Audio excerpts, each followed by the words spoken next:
Hi, everyone. I'm James Garbutt. And I'm Denny Dumas. And this is the Garbutt Dumas Real Estate Podcast.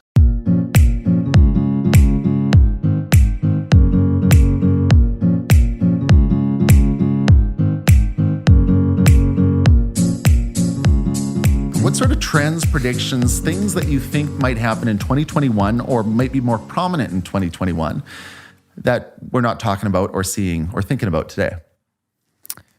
Single-family homes are very, very active right now. There's a lot of young families, young couples who are buying up the real estate ladder right now. Condos are not as active. And as we just touched on, slightly overpriced condos are absolute crickets. I think, like in 2016, single-family homes were crazy. The following year, condos caught up slightly. I think 2021, condos come back a little bit and we see a lot more activity on your like typical two-bedroom condo. If we were to just talk about the era, the detached era was like 2015 to call it 2018 or 2017, depending on the market. Then the condos were like the 2017, 2018, you know.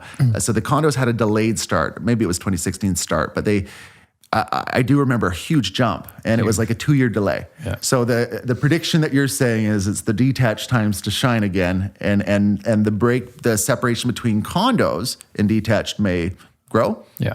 Okay. Townhouses are solid though. Over the next 6 months, I think the value between that standard 2-bedroom condo and that entry-level single-family home grows, and then late spring, early summer, it starts to catch up. So in theory, this moment with the cheap interest rates, and your thought is 2-bedroom condo, 1-bedroom condo, doesn't matter what it is, but a condo getting to a detached, this might be the easiest time to do it. It might get more challenging next year based on your prediction. Yes. Okay. I like that. I like that. Townhouses, though, we should address townhouses. Yeah. What are your thoughts on townhouses? Suburbs are busy. Like the trend right now is upsizing, and that it's been basically since pandemic started. It's like everyone wants more space. And so townhouses in good neighborhoods are really, really attractive right now. Townhouses are, what, from my understanding, some people I've talked to, one of the hottest products out there in certain spots. You know, like a Cloverdale Langley townhouse is very active. Adam on our team was talking about how busy it was out there. Yeah. And I took a quick peek prior to coming here of just looking at Langley townhouse sales, and in the month of August, the volume was up quite a bit year over year. So I could think just from people wanting more space, townhouses, that's an obvious prediction that townhouses are going to be popular. I just wish there was more of them in, say, New West or in Burnaby particular too. Yeah. I'm gonna call out a trend that I'm seeing. Not that it's a huge trend because a lot of people still love to live in a big city, but I have seen some examples lately of people leaving the city. So this is not going to really affect anyone or most people, but one of the interesting stories I've heard is like, the school on Main Island has doubled, like the students. And properties on Pender and properties on the Sunshine Coast that have been sitting for years are starting to sell up quick. And I looked at the Sunshine Coast sales activity year over year for the last couple months, and it's up quite a bit. So I guess the trend that I'm starting to see is obvious. It's more people leaving the city. More people going to these secondary cities.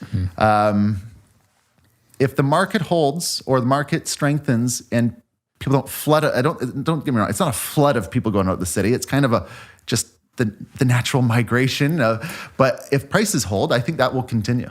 I think the markets like Sunshine Coast, Courtney Comox Cumberland, Okanagan, maybe deep in the Fraser Valley, should continue to see growth over the foreseeable coming years, but also suburb markets like Port Moody, where it's kind of like, you know, water and mountains and everything you need all on its own and beautiful and stunning. Maybe Fort Langley, North Vancouver, the really scenic, beautiful suburb markets. Maybe 2021 won't show its colors, but I think like 2021 to 2030, those real scenic suburb locations, like a condo by the water in Port Moody, I feel is going to separate in price much more from the condo up the street in West Coquitlam. Yeah. So the inland north road condo versus the water Suiterbrook condo, I feel like if you are in a suburb and you're close to the water and have nice views and are in the prime spot of that suburb, I think over time, those ones will start separating from the inland condos.